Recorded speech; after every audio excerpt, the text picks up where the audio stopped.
He's a dear friend, and I'm very happy you're here, Chris. Thank you. I love being with you. Yeah. Yeah, I mean, I do have a lot of stories because I came to this beach 40 years ago. I was a bartender in England, and one night I got so drunk, I ended up on a plane to India. And the beauty of it is when I went to buy the ticket, I had enough money for a round-trip ticket, or I could take my girlfriend on 2 one-way tickets. And love is in the air. We had no money. We bought 2 one-way tickets. And even though in those days, 40 years ago, $10 a month to rent a house, we chose to live under a cashew tree because $10 was big. And we drank the water, and that ended the relationship. And she turned on her back, I turned on my back, and she read Autobiography of a Yogi, which is a giant book. And I didn't know what to do, so I bought a tiny book called Seeds of Revolutionary Thought by Acharya. And I got enlightened right away. But it scared me, and I said to existence, I need a teacher. I can't, this is too big for me to be enlightened. This enlightenment only lasted a moment. And when I met Osho, he said, my teacher, he said, would you like to take sannyas? Would you like to meditate every day? And I said, yes, but I was really thinking about this man, Acharya, not about Osho. And so I took sannyas, and when I came out of the room, in India, people give you a present when you begin to meditate. And the girl gave me a book called Seeds of Revolutionary Thought, the very same book, now by Osho. And that's the miracle of being here so long. I was so brand new to India. India was brand new to Westerners that I even laughed then because it was just to be that I would take up meditation and the like. And I stayed in India all these years, and but I wanted to be in my body, so I took up tennis. And I created the inner game of tennis called Zennis. And I was in Pune by now, which is another part of India, a beautiful hill station. And this boy comes up to me and he said, I understand you teach the inner game of tennis. Could you give me a lesson? And of course I said yes, because I thought I was hot shit stuff because nobody played tennis in India but me, so I was good. And in walks Batul, who's a B player, but of course I didn't know. And I'm teaching a guy that's better than me. And I was very humbled to confront somebody that I was teaching that knew more than I did. And at the end of the hour, Batul said to me, thank you so much. I learned so much in this hour. And it was very healthy for me to know that when you teach, you learn, and when you learn, you teach. And we fell in love. I fell in love with him. I mean, you always fall in love with a better player. You know, if someone's really good and they're willing to play with you, that's love for me. That's got nothing to do with tantra. That's two boys enjoying, huh? And I was at the swimming pool when Batul was drawing his famous original Buddha to Buddha piece. And I was very, very impressed. And he said to me,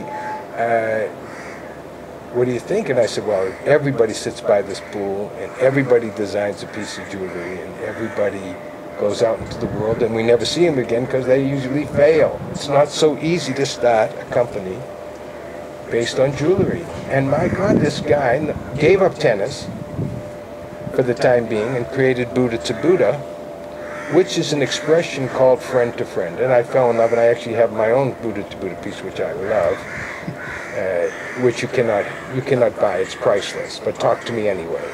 So I had such a great time meeting him, and when he started Buddha to Buddha, I was so proud of him. And when he heard I was writing a book, he asked me if he could support me, you remember, with this book, and I was too proud to be supported. You know, I wanted to do the book all by myself. But by the time I finished writing the book, which took years and years because the book is a true story, but I had to become true to myself. I had to add integrity to the book and honesty to the book, things that were new qualities in my life. So it took not a long time to write the book, but to become the person I wanted to be who wrote this book. And when I wrote the book and finished, I was now broke because it really took a long time. And Buddha to Buddha, or Batul I should say, bought the first 100 copies. and I was off and running. You know, you have to get started. You need friends to get started. And it's a beautiful story. The book is My Journey to India. It's called G-U-I-U. Can I hold it up for the camera? Yeah, why not? I mean, basically, it's the 4 words, G-U-I-U. G is an American slang for wow. And what it says in this book is I came all the way to India to meet a guru, and I actually did, but the outcome is I no longer need a guru. So the beauty of the book is you come to India to meet someone, and really who you want to meet is yourself. And I'm not talking about the self that's from the West that is successful at work and has a wife and has 2 children. I'm talking about who you really are before you had a job, before you had a wife, before you had children.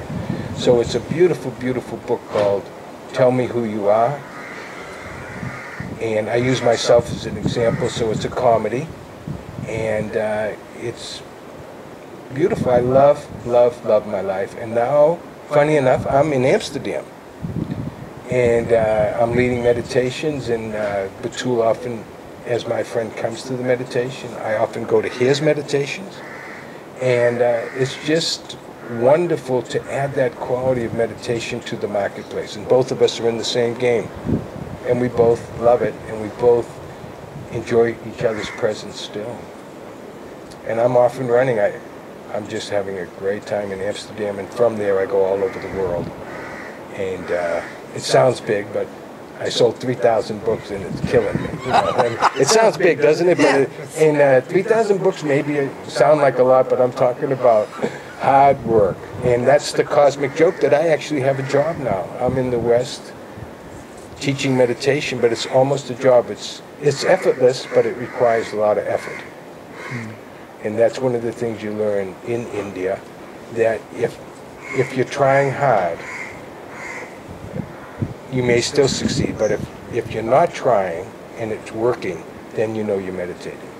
Effortless effort, loving love, you know, I don't know what to say because I'm not that bright, but I really recommend that all the kids from Amsterdam come to India, and then please sublet me your apartment in Amsterdam because I'm coming to Amsterdam. You know what I mean? East and West, East and West. So thank you, and I love you all, and of course I'm totally indebted to Holland. I absolutely love the Netherlands more than the Dutch people do, and because they need to get out of there and make space for me. I appreciate it. So you can get my phone number from Buddha to Buddha, and 1 room is enough. I don't need a whole house, and let me know if I'm coming this summer. Thank you so much. Appreciate it. Namaste. Thank you. Namaste. Yeah. Or as the Indians say, I see you.